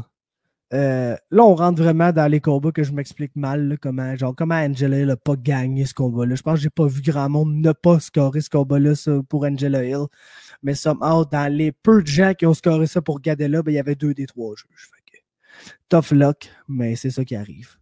Au numéro 2, va probablement être le numéro 1 de beaucoup de gens. Dominic Reyes face à John Jones. Donc, à toi. Yeah, man. Jones Reyes, je le donne à Reyes, ça c'est sûr et certain, mais tu sais, ça reste Johnny Bones, c'était le champion, fait que c'est pas tant un vol que ça. Moi, j'aurais peut-être mis plus Yadong contre Chito Vera. Mon boy Chito avait de loin remporté ce combat-là. Chris Tognoni remporte la palme pour les pires décisions de l'année, mais ça fait en sorte que c'est peut-être pas les meilleures décisions, mais tu sais, ça fait en sorte qu'on a pu voir des combats durer un petit peu plus longtemps puis aller chercher un petit peu plus de niveau d'excitation. Hooker, Felder, j'aurais peut-être eu tendance à le donner à Paul Felder, moi tout, mais qui suis-je pour juger le travail des arbitres et des juges. Moi tout, j'aime bien Angela Hill, fait que j'aurais donné la victoire face à la petite Claudia Gadella. Mais mon numéro 1, c'est le combat qu'on a parlé un petit peu, puis c'est côté là-bas qui a été arrêté face à Ankalaev. Puis tu sais, c'est des gros bonhommes, là, je veux dire... Tu voyais bien là, que c'était une tactique de 2 scènes, là, comme il était pas out, le gars, là, arrête pas ça tout de suite. Là. Puis je pense que c'est Chris Tognoni, si je me trompe pas, qui a fait ce combat-là. Ouais, c'est tellement une bonne année pour lui que ça me surprendrait même pas, man. Puis tu sais, c'est le contraire de qu'est-ce qu'il a fait. T'sais. Les autres, ils laissaient se faire taper, puis lui, il est comme « Ah, t'as de l'air un petit peu d'un vape, on va arrêter ça tout de suite. » Mais ce qui a fait en sorte au moins qu'on a pu revoir le combat. Puis on a pu voir qu'Ankalaev était bien supérieur à écouter là-bas parce qu'il a fini à la fin du premier round. Fait que c'est ça. Chris Tognoni remporte la palme des pires décisions de l'année chez Carabine. Ah, il a donné exactement ce qu'il voulait dans le rematch. Hein. Ian Cutelaba, genre, il a demandé juste de se faire knocker out cold, puis Chris, c'est de ça qui est arrivé, man. Ah ouais, man. Je sais que t'es meilleur que moi, mais je veux que tu me knockes pour le prouver aux autres. C'est ça qui est arrivé. Yup. Donc, mon numéro 1. Je pense que c'est un combat qui est oublié pas mal quand on parle de pas bonne décision, mais moi et Grégory, là, je dois le dire, et Grégory, on n'était vraiment pas d'accord avec cette décision-là. Grégory, pour des raisons assez évidentes, probablement le fait que c'est un des plus grands fanboys que j'ai rencontré dans ma vie, puis que quand il y a le temps de parler de ces 3-4 combattants qu'il aime le plus, c'est le gars, il n'y a rien que tu peux lui dire, là, il est vendu, plus que vendu. Mais mon numéro 1, c'est Alexander Volkanovski face à Max Holloway, le rematch. Pour vrai, je pense vraiment que Max Holloway méritait de gagner ce combat-là. Là. Puis je l'ai réécouté, puis encore, je pense que Max Holloway il a fait les ajustements nécessaires, puis pour vrai, genre j'aurais même pas été mad si tu donnais 4 rounds à 1 à Holloway dans ce combat-là. Là. No shit. Fait que pour moi, c'est vraiment une mauvaise décision. Là. Ça a été unanime ou split decision le 2? Ah, yeah. Live, là, je m'en rappelle même pas, man. Mais, pas bien grave, mais écoute, ça a été évidemment mon numéro 1 avec tout le monde le dit, là, Big Max Holloway a remporté sa revanche face à Volkanovski. Fait que j'ai bien hâte de le voir, Max, face à Kattar qui s'en vient. Là, ça devrait être popé. Donc, on passe au pire combat de l'année. Là, je veux qu'on aille vite pour cette liste-là parce que ces gens-là ne méritent pas qu'on parle d'eux. Là. Yeah, boy. Donc, j'ai 2 mentions honorables. Lando Vannata contre Yancy Medeiros, juste pour le fait que c'est pas le pire combat, mais c'était pas un bon combat. Puis, il me semble que c'est 2 action fighters qui sont supposés te donner un esti de brawl, genre, puis ça n'a pas été ça. Fait que vous êtes pas fins, les boys. Mon autre mention honorable, Mike Perry contre Mickey Gall. À quoi on s'attendait vraiment à bouquer ce combat-là, tu sais. Au numéro 10, un autre à quoi on s'attendait vraiment à booker ce combat-là. On a Diego Sanchez dans toute son œuvre face à Michel Pereira. Un shit show for the ages. Au numéro 9, Greg Hardy contre Maurice Green. Because Greg Hardy. Au numéro 9, Cynthia Calvillo, Jessica Eye. Déjà qu'on était mad que ce soit un main event, le fait que ce soit un combat absolument merdique, ça nous a rendu encore plus mad. Au numéro 7, Carla Esparza contre Michelle Waterson. C'est ça, on en a parlé, c'était décevant as fuck comme combat. Numéro 6, Francisco Trinaldo contre John McDessie. Ça, c'est de la faute de l'UFC, là. Genre, Francisco Trinaldo, il vieillit, puis de plus qu'il vieillit, plus qu'il y a un slow pace, parce que quand t'as comme 43, 44 ans, pis t'es pas Yoel Romero, ben, un moment donné, faut que tu ralentisses un peu si tu veux être capable de toffer tes combats. Puis on dit, ouais, on va prendre le vieux stalker vieillissant, avec son slow pace, puis on va le mettre contre le range kickboxer qui a le moins de range dans toute l'UFC, c'est-à-dire John McDessie. Puis là, ils vont rester là à range à se lancer un coup de poing aux 30 secondes, puis ça va donner un show absolument merdique. Puis c'est ça que ça a été. Fait que j'ai ça au 6e rang. Au 5e rang, pour la déception générale, là, mais moi, je le savais que ça allait pas être un bon combat, fait que c'est pour ça que je ne l'ai pas plus haut, mais c'est Kamaru Usman et ses millions de footstomps face à Jorge Masvidal. Au numéro 4, on a la maître de la quiche qui est de retour, Justine Kish. She's back. Lucie Pudilova. Si tu dis, ah, mais j'ai pas vu ça, ce combat-là. Chris va pas voir ça, le gros. Pour l'amour du ciel, va pas voir ça. Au numéro 3, j'ai Greg Hardy contre Jorgen De Castro. Because Greg Hardy. Again. Au numéro 2, dans la catégorie à quoi tu t'attendais vraiment en bouquant ce style rematch-là, on a Holly Holm contre Raquel Pennington. Et puis, écoute, si tu te demandes 30 secondes, c'est quoi mon numéro 1, ben je vais t'en parler dans 1 minute, là, mais genre big. On s'entend, là. Tout le monde le sait, mon Faber, c'est pas un secret pour personne. Moi, j'ai été avec un que tu viens de mentionner qui était ton numéro 5, mais que t'as passé vraiment vite au travers, fait que ça va me faire plaisir d'en parler un petit peu plus avec toi. C'est Usman face à Masvidal. Évidemment qu'on devait pas s'attendre à plus qu'il faut, mais tu nous connais, on a tout le temps le goût de voir des bonnes claques à gueule, puis on en a pas vu une pendant ce combat-là. Moi, j'étais un gros hype, tu sais, comme tu le sais, moi, c'est un des premiers combats dans lequel j'ai rembarqué dans la vague du UFC. Fait que je m'attendais à beaucoup de ça. Je sais que Masvidal a pris le combat à seulement 6 jours de préavis. Fait que shout-out à lui, man. Puis les footstomps de Usman, j'ai mal aux pieds pour Masvidal à ce jour encore. Puis Usman est loin d'avoir été chercher mon cœur en tant que nouveau partisan dans le game. Là. C'était pas un combat très excitant. C'était le main event en plus. Très décevant. Fait que ça c'est mon worst fight of the year, mais ton numéro 1 est probablement mon numéro 2. En effet. Et mon numéro 1, Israel Adesanya, Yoel Romero. Puis écoute, je pense qu'on I love you, boy! On sous-estime le fait que ce combat-là a eu lieu exactement après Wiley Zhang contre Joanna Jędrzejczyk. Moindrement qu'il nous donnait un spectacle moyen, on a trouvé que c'était la pire marde qu'on n'avait jamais vu de notre vie. Imagine qu'est-ce qu'on a trouvé quand on a vu ce combat-là. Où genre, il y a littéralement 2 coups de poing qui se sont lancés, puis les 2 sont venus de la part de Yoel Romero. Puis quand ils ont landé, ben, Callis, ils ont fallu tuer Israel Adesanya, mais ils n'ont jamais essayé dans l'ender 3e, le pauvre. Ok, regarde. Ce fut ce que ce fut. Combat qui va passer à l'histoire, là, genre tellement que c'était bad. C'est genre quand tu dis notoriously bad, là, Adesanya face à Yoel Romero. C'est ça qui fait cette catégorie-là. Fait qu'on arrête de parler de la merde, ça fait chier, on parle des bons moments maintenant, les meilleurs moments de l'année, les moments qui nous ont fait du bien là en dedans, comme t'es là, oh, tu sais, quand tu te sens tout bien, tout accompli, t'es genre, c'est hot d'écouter ce sport-là, là, je viens de voir de quoi de beau, là, un grand moment. Fait que j'en ai 10, j'ai une mention honorable.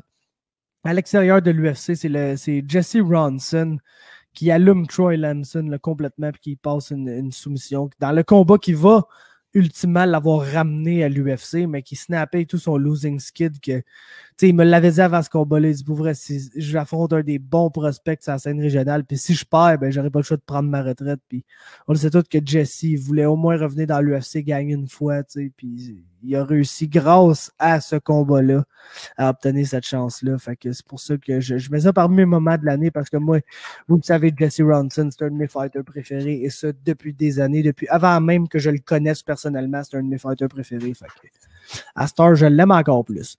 Au numéro 10, un grand moment pour beaucoup de gens, excluant moi, si vous avez vu le vidéo, là, je pense que c'est le premier podcast ever, là, moi et Greg, mais c'est le retour de Conor McGregor à l'UFC 246 face à Cowboy Cerrone. C'est ça qui commençait l'année. Puis, écoute, moi, quand ce combat-là est arrivé, on a fait tellement de puff, j'étais tellement peu hype parce que c'est tellement pas un fight, là, ça, dans ma tête. Puis, on s'en est rendu compte assez vite que c'était pas un fight, là. Est-ce que c'était arrangé, tu penses? Non, c'était pas arrangé, mais c'est comme le plus arrangé que tu peux retrouver en MMA, là. Yeah. Tu sais, c'est genre, on va pas fixer un outcome, mais on va s'assurer de te donner le match-up qu'on sait que tu perdras pas contre lui, là. C'est un match-up tailor-made pour que tu gagnes au premier round de façon spectaculaire. Tout en y donnant pas un no-name méconnu de tous, là. Ils ont cherché dans leur liste de bons noms fiables, puis ils ont dit c'est lequel là-dedans que Conor bat le plus facilement. Ah, c'est probablement Cowboy. Fait que Cowboy, bravo, t'as gagné un McGregor fight. Ouais, Cowboy était bien. Cowboy le savait qu'il allait se faire lui-même, mais il était down parce qu'il a vu le signe de pièce au bout du chèque. Fait qu'il a dit let's go. Oh, et puis il le mérite, tu sais. Fait que, genre, pour cette raison-là, là, mais bref. J'aurais vraiment pensé qu'il aurait donné une meilleure opposition à Conor. C'est sûr que c'est un slow starter, Cowboy. C'est le slow starter le plus notoire ever, probablement, contre le fast starter le plus notoire ever. Exact. Fait que... Donc, c'est ça. Ça allait jamais bien aller. Au numéro 9, c'est l'upset de Blachowicz face à Dominic Reyes. Au numéro 8, c'est l'upset de Dominic Reyes face à John Jones, même s'il n'a pas gagné, pour vrai. Pendant ce combat-là, tout le long, j'étais Chris, man, John Jones est en train de perdre les boys. Ouais. Je comprends rien, man.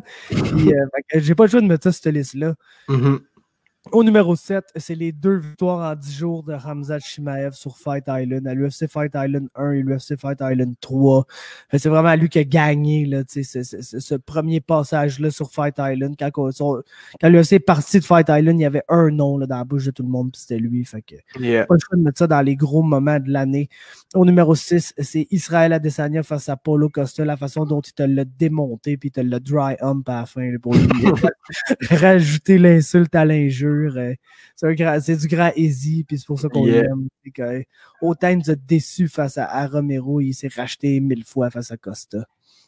Au numéro 5 des moments de l'année, encore Khamzat Chimaev face à GM3, face à Gerald Meerschaert, comment qu'on comprenait rien quand c'est arrivé ça. Puis avec rétrospective, les gens peuvent dire oh, il était même pas ranké, il était pas si bon que ça. Mais GM3, là, vraiment un meilleur fighter que Reese Mickey puis John Phillips. Là. C'était comme passer selon moi, de des combattants qui sont basically pas UFC level à quelqu'un qui est UFC level, qui est prouvé que oui, c'est un combattant de milieu de division, mais GM3, là, il a battu des bons combattants, il a battu Deron Wynn, il a battu pas mal de monde, puis genre le fait que Khamzat le détruise de même en un punch, c'est absolument incroyable. Donc j'ai ça comme... mon 5e meilleur moment de l'année. Le 4e meilleur moment de l'année, c'est Wiley Zhang contre Johanna, la madness complète de ce combat-là en général. Au numéro 3, vous comprendrez que le moment de l'année, c'est une catégorie qui est quand même personnelle. C'est comme le moment qui m'a fait le plus capoter. Fait que moi, évidemment, que le retour à l'UFC de Jesse Ronson et sa victoire contre Nicholas Dalby, c'est très, très haut dans ma liste. Au numéro 3. Et au numéro 2, Ben, c'est mon boy Barrio. C'est plus une victoire aujourd'hui, mais Barrio qui a sa première victoire dans l'UFC, puis qui réussit à prouver à tout le monde qu'il est capable de gagner à ce niveau-là. Peu importe ce qui est arrivé après, pour moi, c'est un grand moment de l'année. Puis, un finish. Un moment dont j'étais vraiment fier parce que Barrio, man, peu importe ce que le monde dit, ça va toujours être mon boy, ce gars-là. Power bar, baby. Oh yeah. De mon côté, mon Faber, mon moment de l'année, j'en ai plusieurs, j'ai des mentions honorables. Moi, j'ai bien aimé le retour de Connor, évidemment, mais j'ai trouvé ça drôle quand il a pris dans ses bras la grand-mère à Cerrone puis qu'elle avait l'air de triper sur lui ben raide. Ça, c'est un de mes moments préférés de cette année. Easy qui smoke Paulo Costa, j'ai adoré aussi. Chimaev, bien évidemment. Un de mes moments préférés de l'année, c'est le knockout de Buckley sur Kasanganay. On peut pas citer, le combat de Moreno puis Figgy, c'était incroyable. C'est avec un de mes moments de l'année. Mais mon number one, parce que je ne l'ai pas mis comme combat de l'année, mon moment de l'année, c'est Weili Zhang face à Joanna Jędrzejczyk. Parce que c'est le meilleur combat féminin qu'on a vu de notre vie. Puis ça rentre dans la meilleure catégorie des combats qu'on va avoir vu, peu importe le genre. Deux guerrières, c'est complètement des guerrières. C'est peut-être un peu le déclin de Joanna Jędrzejczyk qu'on a vu, puis la montée de Weili Zhang. Fait que moi, c'est mon moment de l'année. Deux femmes qui nous ont montré qu'ils savaient se battre. Oh yeah. Mon moment de l'année, c'est Khabib qui prend sa retraite. Genre, quand il a gagné son combat, le moment super qu'il s'est mis à pleurer. Puis c'est vraiment, tu vois que toutes les émotions, toute la merde qui est arrivée dans le lead-up de ce combat-là, le gars, il était ultra blessé, il venait de perdre son père. Il a comme fait une promesse que, tu sais, j'ai aucun doute dans ma tête, puis c'est pour ça qu'on en parle encore aujourd'hui, que Khabib voulait finir sa carrière à 30-0. Ça a toujours été ça le plan. Mais à cause de sa mère, de la mort de son père, tu comprends, il a dû prendre la décision d'arrêter ça peut-être un combat avant qu'il voulait. Puis genre, quand il a finalement réussi à battre Justin Gaethje, puis que là, genre, comme toute l'émotion, tout le poids qu'il avait ses épaules a tombé, puis son speech après le combat quand il annonce que c'était son dernier combat, puis la manière dont il a fait ça, c'est mon moment de l'année. C'est vraiment ça prouve genre que le gars ça va être un grand champion jusqu'au bout, puis vraiment autant les gens vont parler de GSP comme étant un personnage super honorable puis tout. Je pense que on peut dire la même affaire pour Khabib. C'est sûr que les deux ils ont leur côté, tu sais, comme on s'entend. J'ai des petites rumeurs, c'était là sur GSP, là, qu'on ne joue pas à rentrer là-dedans, là, mais c'est déjà arrivé, ces petites rumeurs-là. Khabib, ce que le monde y reproche, c'est peut-être comme son association avec Ramzan Kadyrov, des affaires comme ça, mais je ne veux pas vraiment rentrer là-dedans. Là. C'est sûr que quand que le dictateur de la Tchétchénie rentre dans ton gym et il décide qu'il va te financer, tu peux-tu vraiment lui dire non, genre, puis essayer de décoller ça? En tout cas, d'autres affaires que peut-être qu'on aime moins, mais je pense que dans la cage, en tant qu'ambassadeur pour le sport, en tant qu'athlète, Khabib, ça a toujours été un grand homme, un homme respectueux. Le seul moment que c'est devenu non respectueux, c'est contre Connor. Puis j'en ai parlé comment genre le moment après le combat contre Connor reste un de mes moments préférés de l'histoire des arts martiaux mixtes, même si en théorie c'est pas bon pour le sport, genre de voir le monde qui saute à pieds joints dans la face après le combat. C'est comme dans la face à Dylan Dennis. Oui, surtout dans la face à Dylan Dennis. Ça, c'est ça qui rend le moment encore plus délicieux, selon moi. Là. Mais, tu sais, non, le fait que j'ai l'impression que dans ce moment-là, genre, le bien a gagné contre le mal, genre. Yeah, man. Comme les intimidateurs, ils ont perdu. Genre, Connor qui est allé vraiment trop loin là, dans son talk pour le combat contre Khabib, c'est fait comme un peu redonner genre de la justice. Genre, comme... Le karma, baby.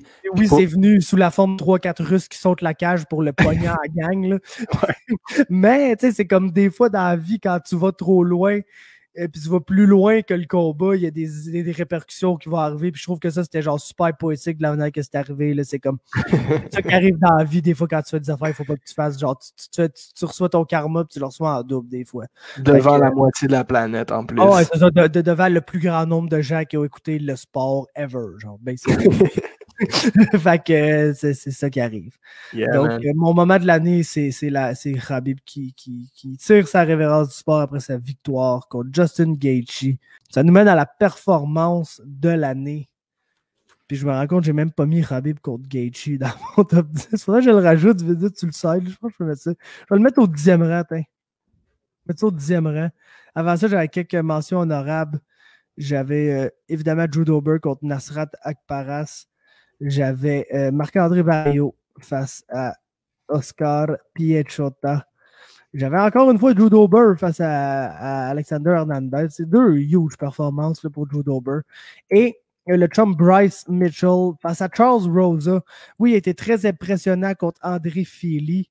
Mais en rétrospective, j'ai l'impression qu'après ce qu'on a vu contre Charles Rosa, c'est un peu moins surprenant ce qu'il a fait contre André Fili. Fait que je mets la performance contre Charles Rosa comme celle qui m'a vraiment ouvert les yeux là, quant à Bryce Mitchell et son potentiel pour le futur. Sauf qu'il n'y avait pas ses camo shorts face à Charles Rosa. Non, c'est ça. Ben, fait en plus, je pense qu'il faut qu'on lui donne un prop supplémentaire pour ça parce que clairement, contre Philly, il y avait le power là, des camo shorts qui rentrait dans lui. Pis tout. Fait que ça lui donnait, ça donnait de quoi de différent. T'sais. Yes, donc, pour les performances de l'année, comme j'ai dit, numéro 10, je vais mettre Khabib face à Gaethje. Au numéro 9, Brandon Moreno face à Davison Figueiredo. Même si ça a été un draw, je pense que c'est Moreno là, qui a causé ce draw-là. Mais la déduction de points aussi, la déduction de points aussi, mais bref, la performance est incroyable d'arriver contre le champion qu'on se dit ça va peut-être être un champion dominant, comme Mighty Mouse ou comme Cejudo aurait pu l'être, puis qui arrive là puis qui passe à ça de le surprendre parce que pousser avec la belt, genre énorme performance. Numéro 8, Gilbert Burns face à Tyron Woodley. C'est tôt dans l'année. Là. Ça, c'est une des premières cartes qu'il y a eu sans partisans, mais je pense qu'il ne faut pas oublier cette performance-là de Gilbert Burns qui, il a commencé l'année comme s'il allait être le Fighter of the Year, puis finalement, il a comme un peu disparu là, avant la fin de l'année, mais je pense qu'il ne faut pas oublier son début d'année, c'est incroyable. Au numéro 7, Calvin Kattar face à Jeremy Stephens. Au numéro 6, c'est McGregor face à Cowboy. Au numéro 5, j'ai Blachowicz face à Dominique Reyes. Au numéro 4, Figueiredo face à Benavidez, le deuxième. Le premier, il y a eu du bon back and forth, comme on a dit. Le deuxième, c'est une volée. Les Ticols, ça a il a montré c'était qui le champion, puis c'était qui pas le champion. Puis il y a make weight en plus. Ouais, puis il y a make, c'est assez incroyable. Au numéro 3, Izzy face à Paulo Costa. On en a parlé des moments de l'année. Genre de revenir d'une performance merdique comme il y a eu face à Yoel avec une performance de la sorte, c'est assez incroyable. Et au numéro 2, écoute, je vais changer de rette là. Je vais le faire, j'ai pas le choix. Au numéro 2, c'est Weili Zhang et Joanna ensemble à l'UFC 248. Yeah, man, let's go. Pour moi, encore une fois, on a pas mal les mêmes. Shout-out à Powerbar, grosse performance face à Piechota. Drew Dober, évidemment. Moi, mon numéro 1, ça reste Brandon Moreno face à Figueiredo.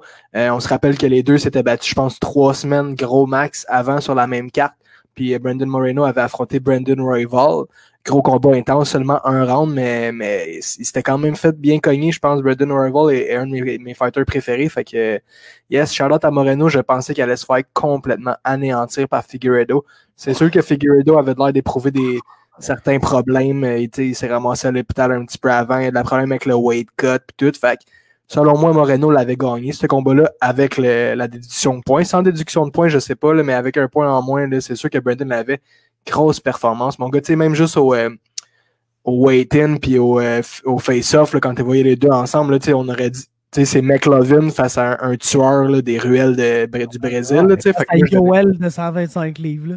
Je donnais pas cher de la peau à Brandon, puis man, c'était un des combats de l'année. Là, fait que gros shout-out à Brandon Moreno, des Assassin Baby. C'est ma performance de l'année. Yup.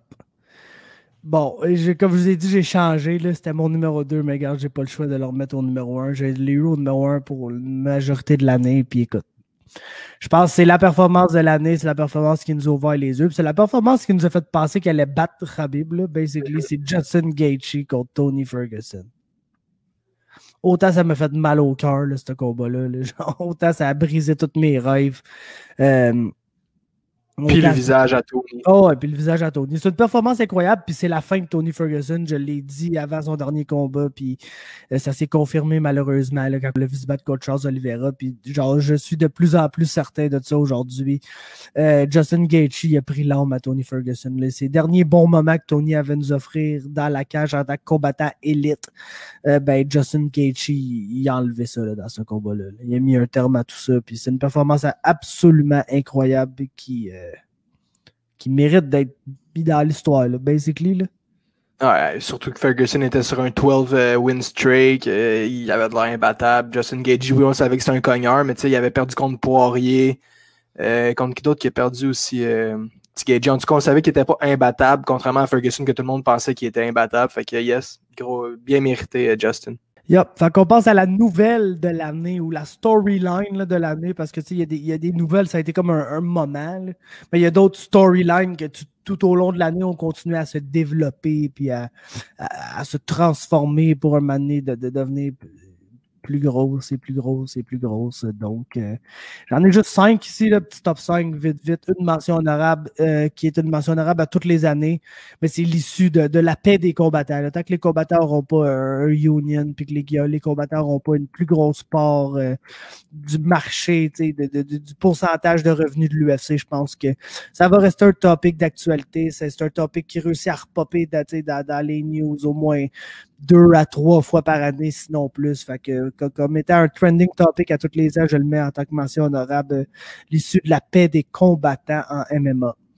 Au 5e rang, j'ai l'arrivée de Michael Chandler à l'UFC. Et le fait qu'il ait quitté Bellator, c'était le visage de Bellator, basically. Il a quitté la promotion pour faire le saut à l'UFC. Finalement, ça fait des années qu'on l'attend. Fait que grosse nouvelle. Au 4e rang, c'est Khamzat Chimaev en général. Oui, au Fight Island au début, mais comment qui est réussi à arriver puis qu'en l'espace de 10 jours, il monopolisait comme 90% des headlines dans le sport. C'est du rarement vu. En fait, il y a juste une personne que j'ai vu faire ça, puis c'est un Irlandais. Au numéro 3, c'est Fight Island. L'annonce de Fight Island, l'idée de Fight Island qui se développe jusqu'à juste être un esti de spot bâtard à Abu Dhabi qui est payé par le gouvernement de là-bas pour faire un genre de coup de publicité pour le tourisme. Mais pareil, en termes de combat, en termes d'action, je pense que c'est là qu'on a eu les meilleurs combats, c'est là qu'on a eu le moins de problèmes par rapport à la gestion du Rona. Fait que Fight Island, man, un gros topic cette année. Au numéro 2, c'était les champions. Les champions qui prennent leur retraite, Khabib, Henry Cejudo, c'est qui là? DC n'était pas champion, mais... Ouais, c'est ça, DC. Tu vois beaucoup genre de grands champions, de grands combattants prendre leur retraite, puis dans le cas d'Henry Cejudo, c'est straight up, je pense que c'est relié là, au Fighters Pay là, directement. Là, cet issu-là, je pense qu'Henry Cejudo ne veut pas prendre sa retraite, veut juste faire plus d'argent pour se battre, puis il pense pas qu'il va être capable de le faire. Fait que tant qu'à ça, il est mieux juste ne pas se battre, puis je le comprends très bien, mais tu sais, de plus en plus de high profile le fighter qui prennent leur retraite au sommet, fait que je pense que c'est un gros topic là, cette année de voir autant de champions puis de combattants genre légendaires nous quitter pour la retraite. Anderson Silva, man, en fait partie un petit peu. Là. Il était plus champion depuis très longtemps, mais ça a été quand même un des... Puis encore à ce jour, c'est peut-être un des... Pour plusieurs personnes, c'est leur combattant préféré de toute l'histoire du MMA. Fait que c'est une page d'histoire qui s'est tournée. C'est la fin d'Anderson Silva qui se fait péter le nez par Uriah Hall le soir de l'Halloween. Quelle soirée triste. Sinon, le retour, tu sais, le UFC, c'était la première ligue à revenir après l'arrêt obligatoire, si on veut, à cause du COVID. Fait que je pense que c'est UFC à Jacksonville, le premier, si je ne m'abuse. Mais shout-out à Dana White, man. Quel travail incroyable. Ça, c'était le moment de l'année. Toutes les autres ligues sont là. Ben voyons donc, c'est un épais. Dana White, il réussira jamais. Puis un petit peu pour embarquer dans l'idée du Fight Island, même chose. Fight Island, ça a été un coup de génie. Fait que gros travail, man. Gros travail du UFC. Évidemment, Israël Adesanya aussi est une belle histoire, je trouve. Son combat face à Paulo Costa a été beaucoup médiatisé, pardon. Puis il y a beaucoup de gens qui pensaient que Costa allait pouvoir le péter, le petit Izzy. Puis Izzy a pris le dessus, puis il a pris l'ascendant. Fait que yes, voici mes moments de l'année. Puis le numéro 1, évidemment, c'est un no-brainer. C'est le Rona. El Rona. C'est le Rona, man. Parce que, c'est gros, c'est comme en 2020, là, vous pensez que j'allais dire quoi comme nouvelle de l'année, Chris? Ça a chié notre année, autant au plan sportif, autant sur toutes les crises de plan. Genre, le Rona, ça a été l'aspect numéro 1 de toute la crise d'année. Fait qu'on n'en parlera pas plus, le fuck le Rona, mais évidemment que la nouvelle de l'année, c'est le Rona. C'est autant l'arrêt que le recommencement, que tous les combats qui ont été annulés à cause de ça, que Fight Island, que l'UFC Apex, c'est tout ce qui est arrivé, c'est clair, en 2020. Crise de Rona, man. Ouais, on va y aller avec la Breakout Star de l'année, la révélation de l'année en 2020. Oh yeah, baby. On va y aller rapidement parce qu'évidemment, il y a beaucoup de ces combats-là qui vont se retrouver dans notre liste des combattants de l'année. Fait que on va y aller rapidement pour ça. Mais j'ai un petit top 5 puis 3 mentions honorables. Mes 3 mentions honorables, c'est Giga Chikadze, Tanner Bowser et Drew Dober. Puis je pense que mon top 5 il est assez évident. On a Joaquin Buckley, on a Gilbert Burns, on a Kevin Holland, on a Davison Figueiredo. Puis au numéro 1, c'est évidemment Khamzat Chimaev. Ah ouais, hein, t'as fait un petit late switch? Petit late switch. Ouais, moi tout, j'ai beaucoup hésité avec les deux dont le nom commence par un K. Puis je vais avec Khamzat aussi pour le Breakout Star parce que le deuxième cas mérite le prochain trophée. Fait que c'est comme ça que j'ai fait mes affaires. Évidemment, j'ai un petit peu les mêmes que toi, Breakout Star of the Year. Joaquin Buckley grâce à son coup de pied, mais je sais pas, il y a quelque chose qui il nous a prouvé qu'il était bon, le petit Buckley, mais j'ai l'impression que c'est peut-être plus un feu de paille qu'on le pense. Mais bon, ça c'est. Je lance ça de même, là, c'est un joker. Sinon, Khamzat Chimaev est de loin. Figueiredo aussi. Grosse perf de Figueiredo face à au chum, le chum à Megan Olivier, Benavidez, que j'oublie son nom. Fait que ouais, Figgy le mérite, mais c'est Khamzat Chimaev all the way. Devenu le meilleur ami à Dana White. S'il a éclaté Rhys Mekhi, éclaté Gerald Mitchard. Fait que Breakout Star of the Year, le Suédois Khamzat Chimaev. Yup. Comme on a dit, genre depuis Corner, personne qui a réussi à s'attirer autant de praise, puis autant de médias, puis autant d'attention en si peu de temps. Fait que je pense que c'est pour ça que j'avais pas le choix de faire le petit switch de dernière minute. Everybody, bro. Pour les combattants de l'année, un petit top 10, j'ai 3 mentions honorables. Mackenzie Dern, Tanner Bowser et le Timothée des Timothée Johnson. 3 victoires, aucune défaite en 2020, Tim Johnson. Le gars, il a réinventé sa carrière. Il va peut-être devenir champion heavyweight de Bellator dans pas long, le gros. Fait que, je pense qu'on n'a pas le choix de le mettre là. Au numéro 10, j'ai Joaquin Buckley avec une fiche de 3 victoires et 1 défaite en 2020. Sa seule défaite, c'est un combat short notice dans son entrée dans l'UFC face à Kevin Holland. Fait que je pense pas qu'on peut vraiment le blâmer pour cette défaite-là. Comme tu dis, peut-être un feu de paille. Je sais pas si j'irais jusqu'à dire ça, mais genre définitivement plus un action fighter qui va nous donner des gros knockouts qu'un futur title challenger. Je pense pas que ce gars-là, c'est un gars qui va devenir un top 5, un number 1 contender nécessairement, mais ça va être un bon action fighter qui va nous donner des gros knockouts, qui va nous donner des bons combats divertissants où ça frappe fort puis ça joue rough. Puis, fait que je pense que c'est une très grosse addition là, au roster de l'UFC. Puis quelqu'un qui, après le knockout qu'il a fait cette année, est définitivement marketable. Genre moi, personnellement, où on en est live, j'aime mieux voir justement un Joaquin Buckley ou un Nico Price sur une carte que de voir un Austin Mike Perry. Fait que, ouais, puis tu sais, il s'est battu contre après son knockout, il a pété Beverly Hills Jesus, là, fait que. Ouais, puis tu sais, il a fait ça de la meilleure manière qu'il pouvait le faire, là. Ouais. Basically, le gars, il a réussi à ne pas décevoir, même s'il revenait du knockout le plus spectaculaire de l'histoire du sport, basically, là. Exactement, man. Donc, au numéro 9, c'est-à-dire, j'ai Glover Teixeira, pas le choix, là. Il y a juste 2 combats. C'est un de ceux qui a le moins de combats sur ma liste, mais tu sais, des victoires contre Anthony Smith, puis c'est qui déjà l'autre qui a battu après? Pourquoi j'oublie? Thiago Santos, voyons, Chris de mon gars. Ça a été genre remis 17 fois ce combat-là en plus. Je sais pas comment j'ai fait pour l'oublier, mais tu sais, des victoires inattendues là, de Glover à 41 ans. À l'âge qu'il a, qui s'établit probablement comme le number 1 contender dans cette division. Là. Puis c'est plate pour lui que l'UFC décide d'y aller avec Izzy à la place de donner le title shot à Glover, qui est vieux, puis il mérite son title shot. Puis tout ça, c'est un sujet de discussion pour un autre jour, mais huge year pour Glover Teixeira. Ensuite, Au numéro 8, quelqu'un que j'aurais pu mettre des breakout stars, mais je pense pas que ça a été une breakout star. Je pense que le monde ne le connaisse pas encore. Mais il y a quand même une fiche de 3 victoires et une défaite, puis il va se battre contre Dom fucking Cruz au début de l'année 2021. Fait que si vous le connaissez pas, vous allez peut-être le connaître après ce combat-là. Et je parle bien sûr de mon boy Casey Kenny. Qui est vraiment excellent comme combattant là, en général. Fait que j'ai ça au numéro 8. Au numéro 7, qui creep up dans ma liste de meilleurs combattants de l'année, étrangement, avec une fiche de 4 victoires et aucun revers en 2020, le Polonais Marcin Tybura. Tu l'as mis là juste parce qu'il a pété ton boy Greg Hardy. Ouais, ben tu sais, 4-0 dans l'UFC contre d'un bon niveau de compétition. Je pense que tu n'as pas le choix de mentionner ça comme étant un des bons combattants de l'année. Ensuite, un autre gars qui est 4-0, Giga Chikadze.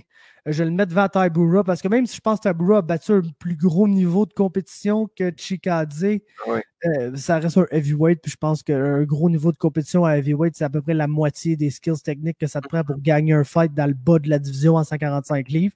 Mais aussi, Giga, clairement, genre plus de star power, plus de potentiel pour le futur qu'un Marcin Tybura. Il a beau avoir gagné 4 combats là, en 2020, là, tu le sais très bien qu'à la seconde près que tu le calisses contre genre un Cyril Gane ou un Jairzinho va se faire melter en genre quelques instants. Là. Ouais. Ce qui n'est peut-être pas le cas avec Giga Chikadze, justement, qu'on n'a pas vu contre l'élite dans la division puis qu'on a envie de voir ça en 2021. Fait que je le mets là pour cette raison-là. Au numéro 5, Khamzat Chimaev. Je pense qu'on en a assez parlé. Au numéro 4, Brandon Moreno, man. 2 victoires, aucune défaite, un combat nul. Combat nul qui est le deuxième meilleur combat de l'année, que comme on a dit, il aurait peut-être dû le gagner. Moi, je pense encore que Figueiredo méritait cette victoire-là, mais tu sais, je suis d'accord avec le draw, là, selon ma scorecard. Avec le point deduction, je pense que le draw, c'est le bon score. Puis le fait que Moreno a été chercher ce draw-là, c'est absolument incroyable. Fait que j'ai pas le choix de le mettre là. Au numéro 3, c'est Jan Blachowicz. Juste 2 combats, mais d'arriver et de battre Dominic Reyes de la manière dont il l'a fait là, pour devenir champion du monde. Un des champions du monde les plus improbables des dernières années, d'ailleurs. Fait qu'on n'a pas le choix de lui donner un gros shout-out pour ça. Et au numéro 2, j'ai Kevin Holland. 5 victoires, aucune défaite, contre un niveau de compétition qui était de plus en plus solide à chaque combat. Et il n'a juste pas déçu. Puis il est passé de... Tu sais, quand je dis au début de l'année, moi, mon fighter nowhere, là, que personne ne connaît, mais qui est mon fighter préféré, c'est Kevin Holland. Puis à la fin de l'année 2020, ben Chris, tout le monde sait c'est qui Kevin Holland. Si tu écoutes le MMA, tu connais Kevin Holland. Fait il est passé basically d'un no-name à un des combattants les plus regardés, les plus appréciés et les plus demandés dans l'UFC. Oh yeah, baby. Puis moi, c'est mon numéro 1, c'est Trailblazer, c'est Kevin Holland, gros gars. 5 victoires en 7 mois. Il a commencé à se battre au mois de mai, il a fini au mois de décembre. Il n'a pas arrêté. Il voulait se rebattre le 19 contre Chimaev. Justement, ça aurait été malade. Ça aurait été le combat pour décider qui est le breakout star, qui est le fighter of the year. On ne l'a pas eu. On va peut-être l'avoir dans le futur, mais Kevin Holland est mon combattant de l'année sans aucune hésitation.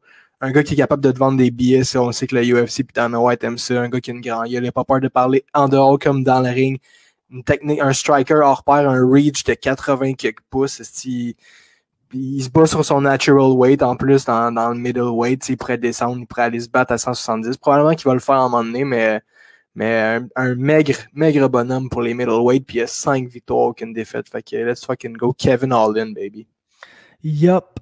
Puis ça me tentait de le mettre, je vais être honnête avec toi, ça me tentait parce que c'est mon boy et je l'aime, mais je pense que j'ai pas le choix. Parce qu'avec une fiche de 3 victoires, aucun revers et un combat nul, je remets mon combattant de l'année à Figgy Smalls, Davison Figueiredo. Man, genre le simple fait que j'ai l'impression que pour la première fois à un bon moment, tu as un flyweight qui est marketable, genre, que, tu sais, on l'a vu, l'UFC 256, l'UFC 255, c'est pas les pay-per-views qui vont le plus se vendre. Mais si tu crises Davison Figueiredo en main event d'une grosse carte comme l'UFC 256, ben, le monde va l'écouter, puis ton main event, il va pas te décevoir. Alors, on l'a dit, ce gars-là, c'est un imbécile fini. Je pense pas qu'il est capable d'essayer de gagner un combat de façon intelligente. Il va prendre toutes les chances du monde. Il va kicker d'un nous, il va te coller ses doigts dans les yeux, il va grab la cage, il va tout faire à son pouvoir pour gagner. Va rendre ça lettre. J'ai jamais vu un flyweight qui frappait fort de même non plus. Ça n'a aucun bon sens, puis Tu sais, le fait que dans ces 3 victoires, il y a 2 victoires contre Joseph Benavidez, que oui, Joseph Benavidez, souvent, quand il perd contre quelqu'un, il perd contre quelqu'un 2 fois. C'est pas mal. Il y a 2 défaites contre Mighty Mouse, 2 défaites contre Dom Cruz, 2 défaites maintenant contre Figueredo, mais Ouais. un gars qui perd, genre, jamais, Non, c'est un solide combattant. Il a Figueredo qui le bat 2 fois, puis qu'à la fin de l'année, réussit à squeezer 2 autres combats, dont une qui est, selon moi, une des plus belles soumissions de l'année, puis l'autre qui est le 2e meilleur combat de l'année. Fait que le gars se retrouve avec un des plus beaux knockouts de l'année, 2 des plus belles soumissions de l'année, parce que, tu sais, le rear naked choke contre Benavidez, c'est peut-être pas une des plus belles soumissions de l'année, mais la façon dont c'était violent, ça s'est fini, c'est un des beaux finishes de l'année. Si on avait une catégorie le plus beau club and sub de l'année, ça serait probablement un des numéros 1. Là, yeah, bien d'accord, man. Dans quasiment toutes les catégories, le gars réussit à presque être numéro 1. Je pense que c'est son année, je pense qu'il faut lui donner. Puis bravo à Figgy Smalls, Davison Figueredo, qui est mon combattant de l'année 2020. J'ai une question pour toi, Faber. Je pense pas qu'il va rester flyweight bien longtemps, moi, ce gars-là. Non. Mais de toute façon, 135 livres, c'est rendu ma division préférée, là, je pense, dans MMA là, présentement. Fait que, contre qui que ça serait pas le fun? Davison contre Peter Yan, Davison contre Sterling, Davison contre Sandhagen. Nomme-les toutes, là, la 135 livres. Là, c'est comme même à 135 livres, ça serait un des plus gros cogneurs. Ben oui. Il n'y a personne qui John Lineker qui a du monde à 135 livres. Big. C'est ça. Imagine comment Davison peut t'en allumer. Là. Il n'y a aucun problème avec ça. Là. Yeah. Ah, il mérite la carabine d'or, mon chum. Yup, exactement, man. Fait que, ben, c'était ça. C'était ça, nos trophées de fin d'année, basically, man, pour 2020. Un gros merci, Max, man. J'ai genre littéralement demandé ça aujourd'hui, comme à... Je sais pas trop quelle heure, mais c'était short notice. Là. Mettons, là, si vous voulez être franc, là, Carabine, il a answer le short notice call en esti aujourd'hui. J'étais on wait, baby. Let's go. Oui, on wait, ready to go, bien entraîné, man, prêt esti à te sortir ça sur un clin d'œil. Fait que, man. Ça m'a fait plaisir, n'importe quand, buddy. Hey, of course, man. Ça me fait plaisir, moi, avec de te recevoir. T'es notre boy, notre grand contributeur, man. Allez checker, il a fait, genre, j'avais tellement ça dans la tête qu'il fallait que ça arrive, puis tu l'as fait. Il a fait une compilation de toutes les carabines d'or qu'il a fait cette année. Ça, c'est une vidéo à écouter. Là. Je pourrais même le share sur la page, là, peut-être genre demain matin. Ben, j'essaie de passer un peu les posts. Là. Mais vous checkerez ça sur son channel YouTube. Abonnez-vous à toutes ces shit. Moi, mes shit sont en bas. Là, fait que j'ai pas besoin de vous les dire. Toi, shout out tous tes médias sociaux puis tout pour que les gens s'abonnent. Yes, YouTube, man, that's the main thing, baby. Allez voir mes petites vidéos, des petites vidéos comiques. J'aime bien ça avoir des feedbacks. Comment vous voulez appeler la nouvelle équipe de hockey à Trois-Rivières? I need to know, baby. Sinon, allez me suivre sur Instagram, Maxime Carabine avec un K. Mais c'est tout, man. J'ai tellement hâte à 2021. La carabine d'or va revenir encore plus forte, esti. Eh oui, puis c'est ça qui va arriver pour la semaine prochaine. Au podcast, on risque de revenir sur les nouvelles parce que comme vous avez vu aujourd'hui, on a parlé de rien, aucune nouvelle, aucun rien d'actualité de ce qui est arrivé. Fait que sûrement que moi et Greg, on va faire un bon petit recap là, des 2 dernières semaines, puis on va se préparer tranquillement pour le retour du MMA. Là. Il y a 3 événements dans l'espace d'une semaine. Là, on a perdu Hamzat malheureusement, mais quand même des bons événements qui s'en viennent. Fait qu'on va se préparer pour ça.